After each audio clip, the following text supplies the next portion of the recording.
sa sasakyan. Dito ako sa sasakyan, naglilinis, nagbabacuum. Ayan.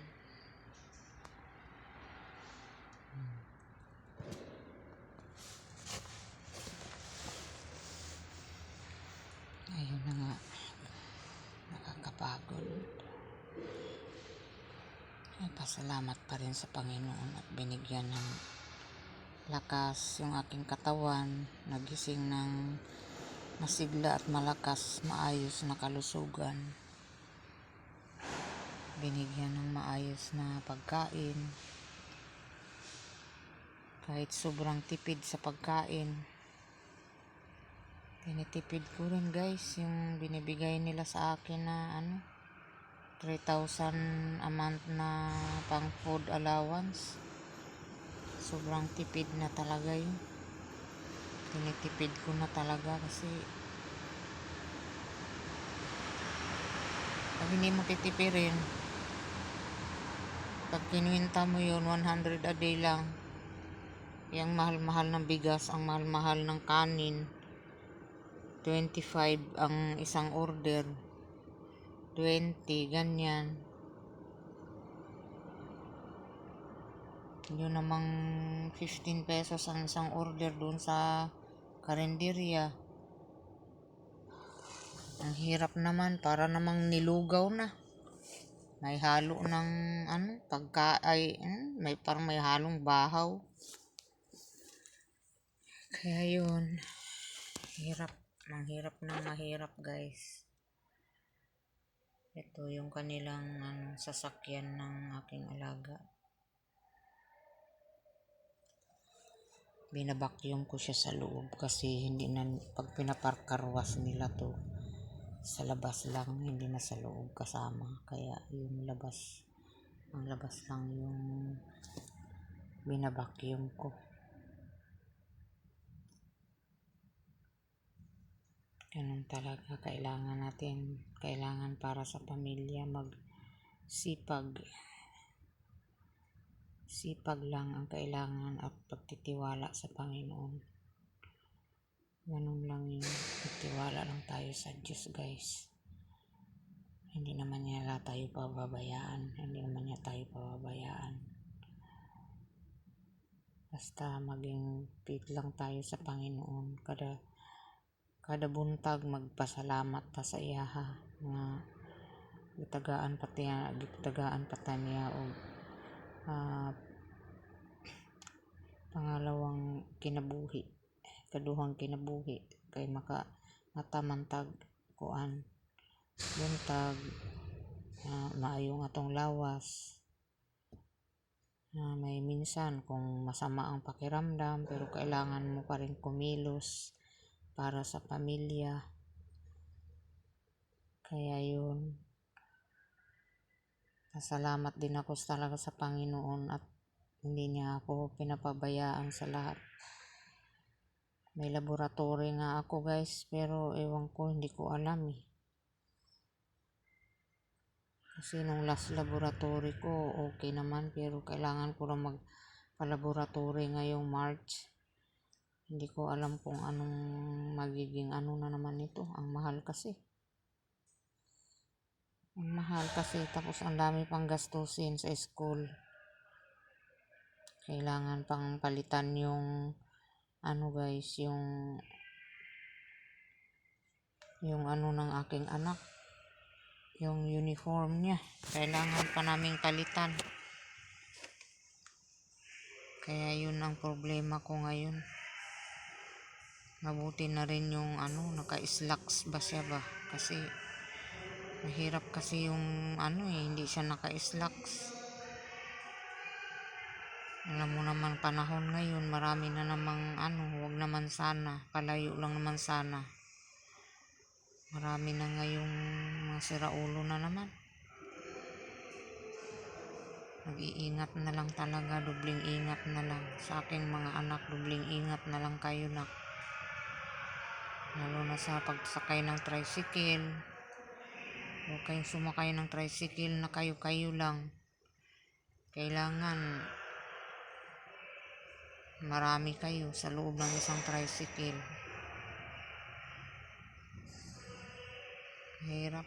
Mahirap ng malayo sa pamilya, guys. Gusto mo mang magkasama kayo palagi, wala eh.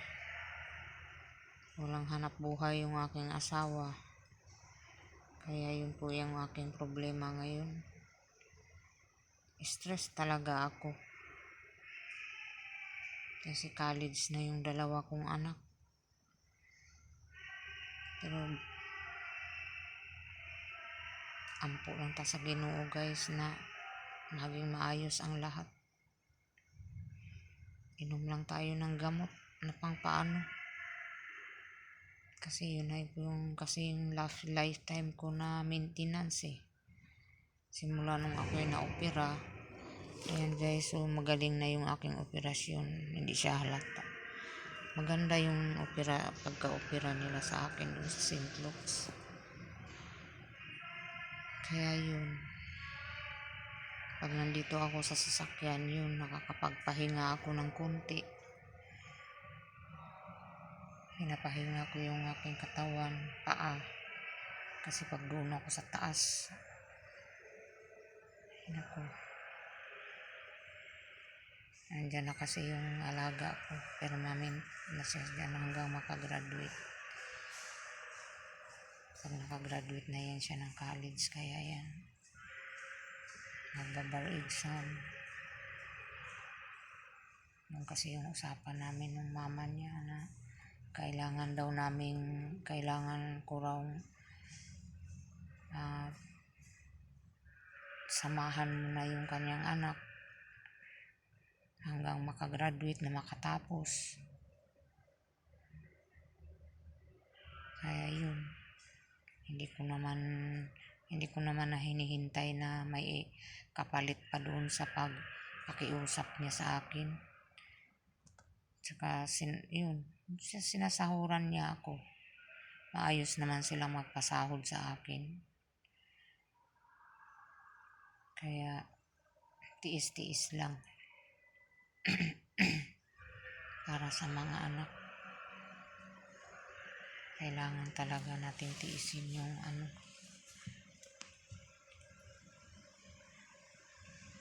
hirap din. Sana mayroong makatulong sa akin. Sana may makapanood sa akin na natulungan ako, na mabigyan man ako ng panghanap buhay ba sa aking asawa, para dalawa kami may hanap buhay na kumikita, para may awa ang Panginoon na tuloy-tuloy yung pag-aaral ng dalawa kong anak. Kasi nagkamali yung aking anak, guys. Ayun na nga, nabuntis niya yung kanyang girlfriend. Kaya yun po yung isa sa mga pinapagatas namin ngayon. Sana bigyan lang siya ng maayos at magandang kalusugan ng Panginoon. Palayo siya sa anumang karamdaman, sakit, na makayanan lang niya lahat yung pagngingipin niya. Ganun kasi yung bata. Naranasan ko kasi yan sa dalawa kong anak. Laging nahuhospital. Yun kasi nga nung dalawa kong anak, laging nahuhospital sila. Nagliit pa sila nun. Pero iba naman yung kaso sa kanila nun. Kasi may sila eh. Yung anak kong panganay may asthma. Si Adrian naman may hernia. Kaya ino-operado din yun siya sa kanyang tiyan. Para yung bituka sa hindi na bumababa. Yun yung problema niya nung maliit pa siya. Pero sabi ng doktor noon sa akin,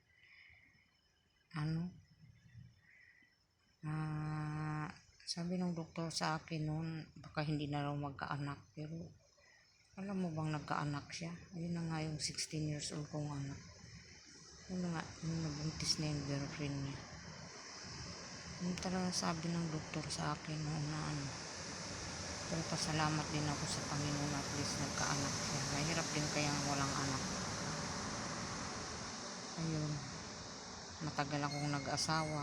Matagal kaming nag-asawa ng asawa ko. 45 na siya. Ako naman 35 ako nung kinasal kami. Nagsama kami. Kinasal kami sa huwis doon sa mayor doon sa kanila. Tapos nagpakasal kami sa Makati sa simbahan. Kasi pangit din kasi yung magsama kayo na hindi kayo kasal ba. Walang ano.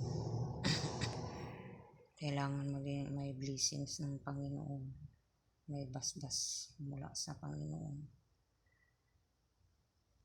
Para maging maayos naman ang lahat. Kaya yun. Hirap. Dito ko lang talaga binubuhos lahat ang mga problema ko sa cellphone. Ito namang cellphone ko naman sa bagay matagal na rin kasi ito. Lagi na siyang nasisira, naghahang. Minsan nga hindi ako makapag-upload kasi yung aking cellphone hindi na gumagana yung camera, pero nung pinaayos ko doon sa apo ko, ito gumagana na rin naman na siya ngayon. Kaya ayun lang guys. Salamat sa pakikinig at panonood ng aking YouTube channel, Ate Bings Vlog. Na sana